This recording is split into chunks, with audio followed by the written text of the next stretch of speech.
The Whistler.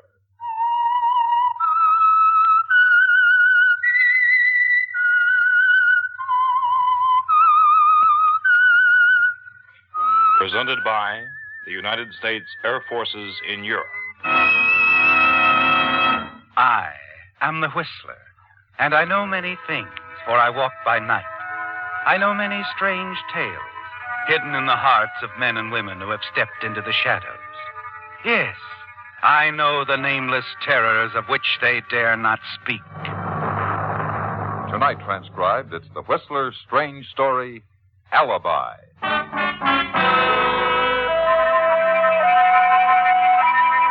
With Russ Logan, time was of the essence.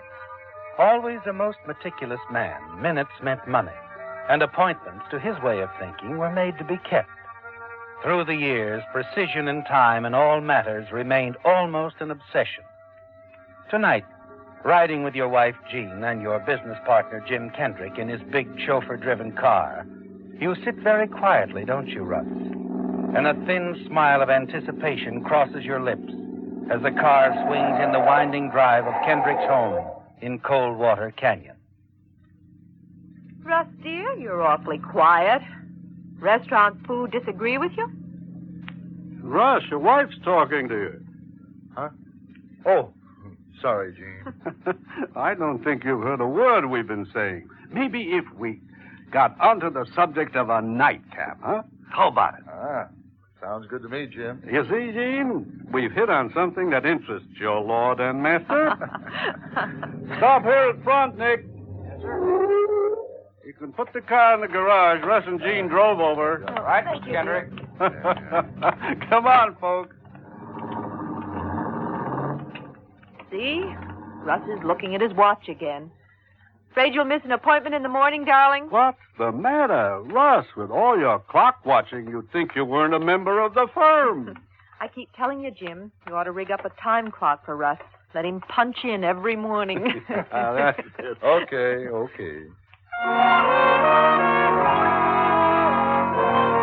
You don't mind, do you, Russ? Not in the least.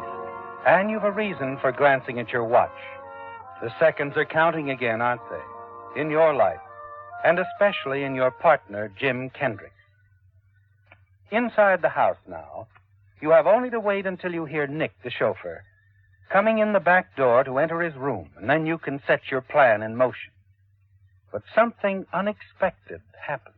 Got a little surprise for you, folks. Oh? Some fine old Napoleon brandy. Oh. Let's see now. Oh, yes. I stashed it away in the den. Wait right here. I'll get it. Wait a minute. Jim, Yes, Russ? Nothing. Okay, I'll go get the brandy.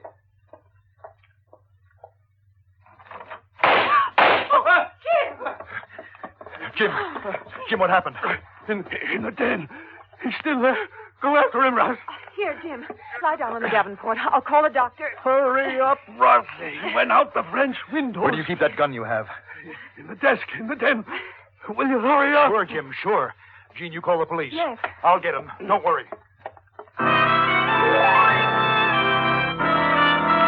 It's infuriating, isn't it, Russ? Jim's surprise, a bottle of Napoleon brandy, sent him into the den before you wanted your plan to go into effect, before Nick, the chauffeur, had time to get inside the house to his room. Racing around the side of the house, you hope that Nick hasn't caught the killer as you rush to the spot far back on the property where you were to meet the man who fired on Jim Kendrick. You've promised to hide him away, haven't you, Russ? Yes, that's what you promised. But actually, you're going to use the gun in your hand and put him away forever. At the designated spot near a huge pepper tree, you wait. Listen for his footsteps. Raise the gun, aim in the direction of the sound. And then... Is that you, Mr. Logan? Nick. I think I've trapped him for you, sir. Up in the canyon. Oh, and Mrs. Logan says the police are on their way. You're terrified now, aren't you, Russ? It's going all wrong. They'll capture the gunman and he'll talk, implicate you. When the police arrive, they close in around the canyon in back of Jim Kendrick's place. Nick stays close to you as you join the search. And finally, you hear the shouted word that you fear the most. Over here, everybody! We got him! We got the guy!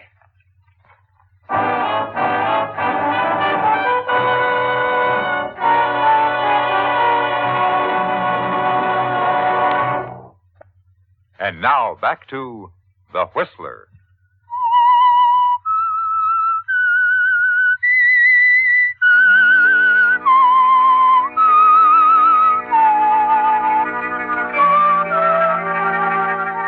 Well, Russ, you knew everything was ruined the moment your neatly planned schedule was broken, didn't you? When your partner, Jim Kendrick, headed for the den in his home instead of going to the bar, as he usually did. The tiny flaw in timing brought on by the simple fact that he had a surprise for you and Jean, a bottle of Napoleon brandy.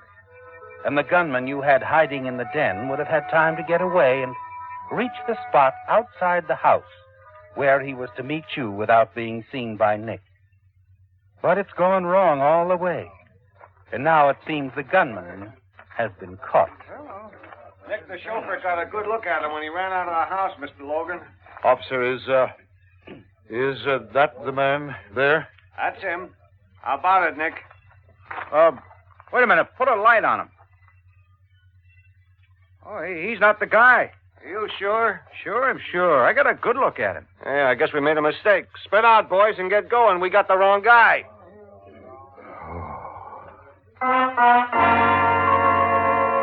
It's almost too good to be true, isn't it, Russ? That your gunman escaped and somehow evaded Jim Kendrick's chauffeur, Nick, and the police. For the moment, at least, you're in the clear again. Yes. And when the police leave, you hurry back inside Jim Kendrick's house.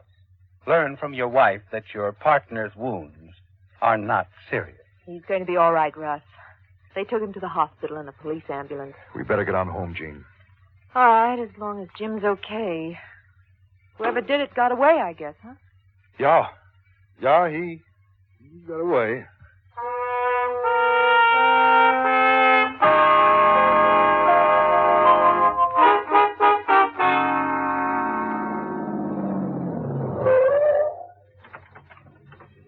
You run on up to the apartment, Jean. I'll put the car away. All right. Don't be long, dear. I won't.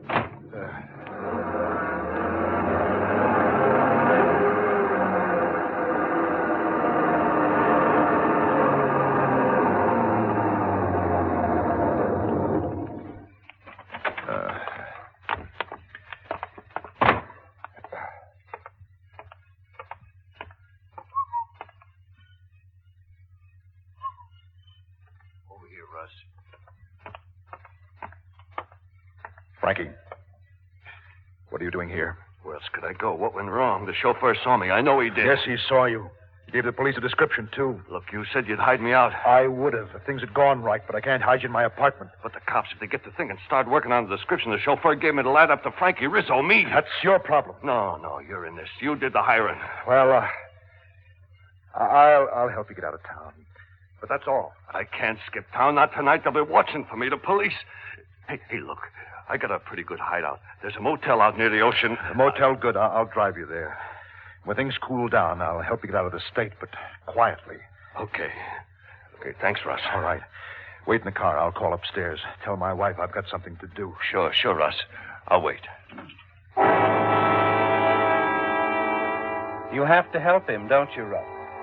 And a few minutes later, you're driving out Wilshire with Frankie Rizzo. He directs you to the Surfside Motel on the beach. You leave him there. Return to your own apartment. The following morning, as you visit Jim Kendrick at the hospital and stand at his bedside, Jim greets you with a curious smile on his lips. Hello, Russ. Nice of you to come.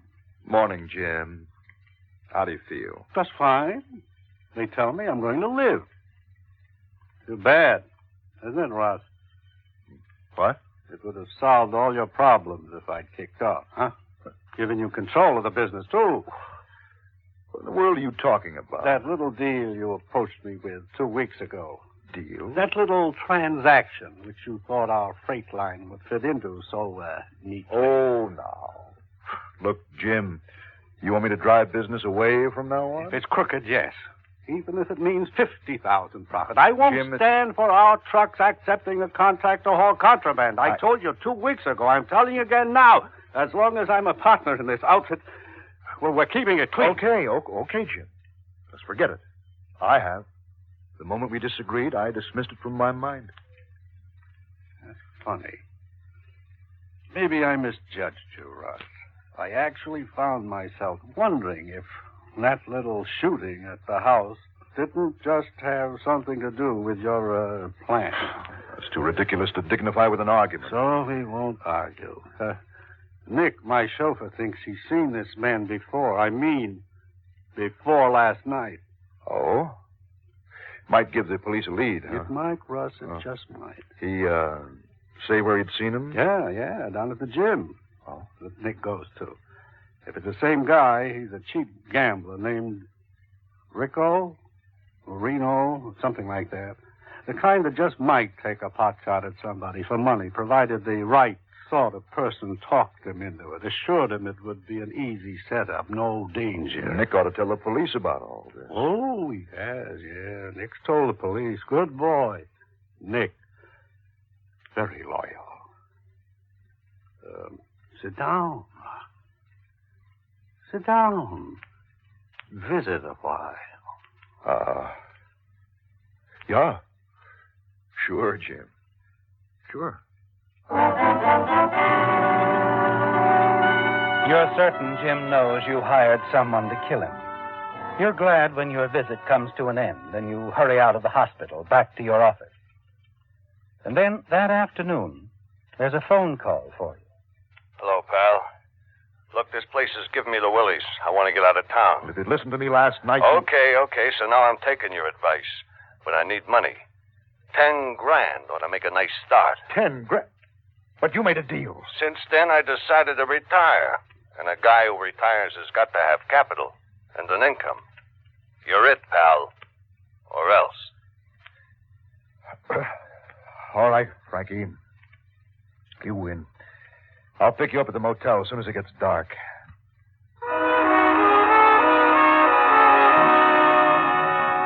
You sit for nearly an hour thinking things out and finally reach a decision, don't you, Russ? By the time you arrive at your apartment, you know exactly what you're going to do. Jean? I'm in the bedroom, Russ. Well, you're home early, aren't you, darling? Yeah. You going out? Uh-huh.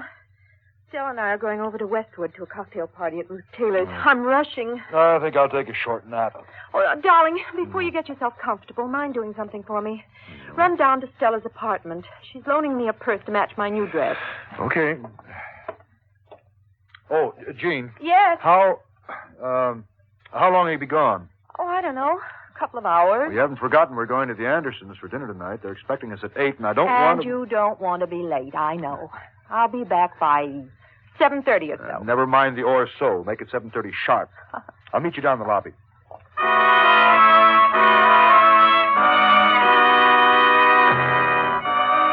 You're pleased that Jean will be out of the apartment for 2 hours, aren't you, Russ? But you've still something else to solve. The little item of how you're going to leave the building without being seen. It comes to you when you reach Stella's apartment, 2 floors below. Yes. Standing in her living room, looking out over the rear garden, everything falls neatly into place in your mind. Stella lives alone, and since she'll be at the cocktail party with your wife, her apartment will be empty. You chat with Stella for a few moments, and then as you leave her apartment, you slip the catch on the lock of her door and hurry back upstairs. Here you are, Jean. Oh, thanks, darling. Is Stella waiting? She is. Oh, I think I'll stretch out for a while. All right. I'll be on my way in a moment. Oh, Jean, Yes. on your way out, will you tell the clerk downstairs I don't want to be disturbed? No phone calls? All right. I'll tell him.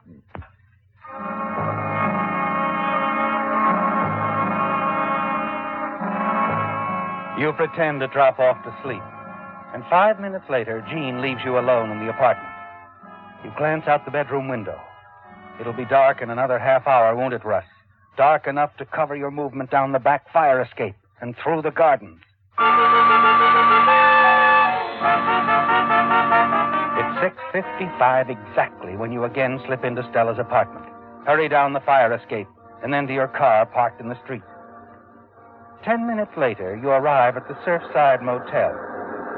You're thankful for the roar of the nearby surf. It'll cover the sound of gunfire. Yeah? Who is it? Open up, Frankie.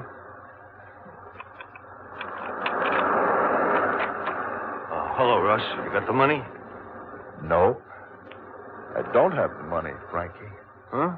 Hey, look, I thought I was going to take a little trip. You are going on a trip. A long one. Hey, what's the idea of the rod? The idea of the rod, Frankie, is this.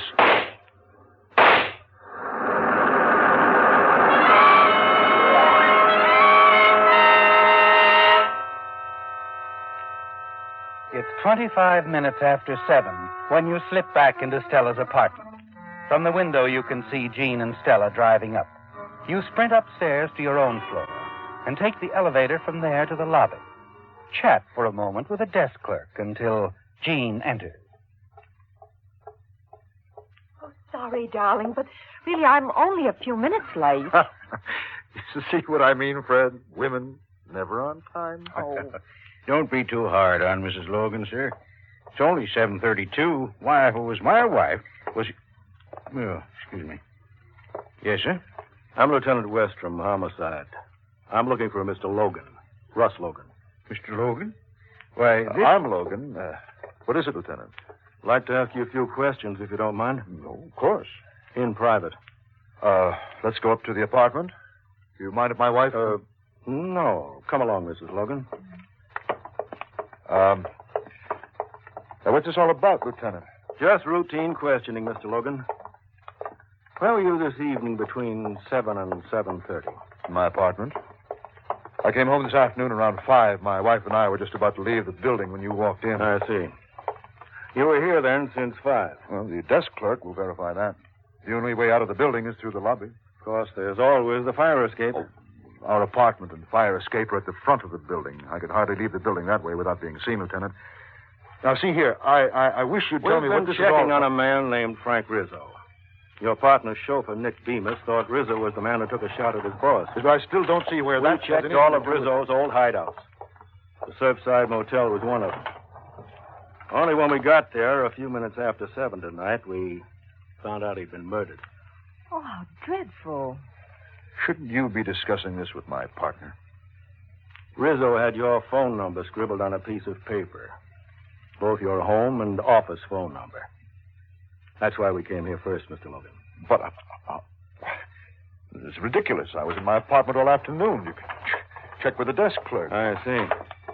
Yeah, well, this way, our apartment is just around the... I don't think I'll hold you up any longer, Mr. Logan. Oh, very well, Lieutenant. Well, as long as we're up here, how about having a drink with us? Thanks, no, but if you don't mind, I'd like to use your phone to put in a call to headquarters, and then I'll be on my way. Ooh, don't mind at all, Lieutenant. Come ahead.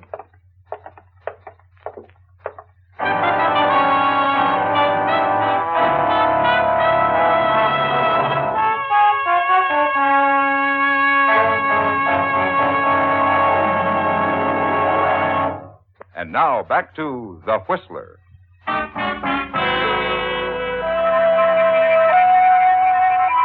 You've answered the lieutenant's questions, and he seems satisfied with your story, doesn't he, Russ? That you were in your apartment between 7 and 7:30, at the time when Frankie Rizzo was shot to death in Santa Monica. Yes, you're certain you're in the clear now, as you, your wife, Jean, and the lieutenant walk down the corridor to your apartment door.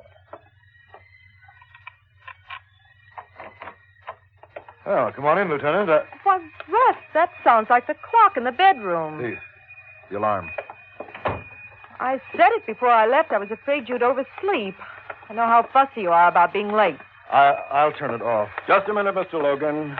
I'll do that. No, I've got it, I'll Lieutenant. take it, if you don't mind.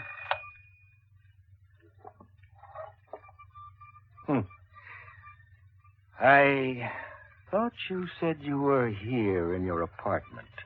Between 7 and 7:30, Mr. Logan. Why, This electric alarm clock was set for 7 o'clock. It's been ringing ever since. Russ. How do you explain it, Mr. Logan? Why, look, Lieutenant. I can explain it simply, Logan.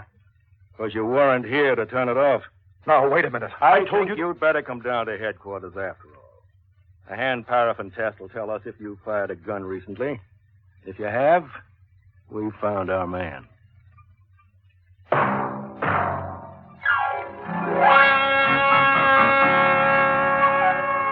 Join us again next week when once again the United States Air Forces in Europe presents The Whistler.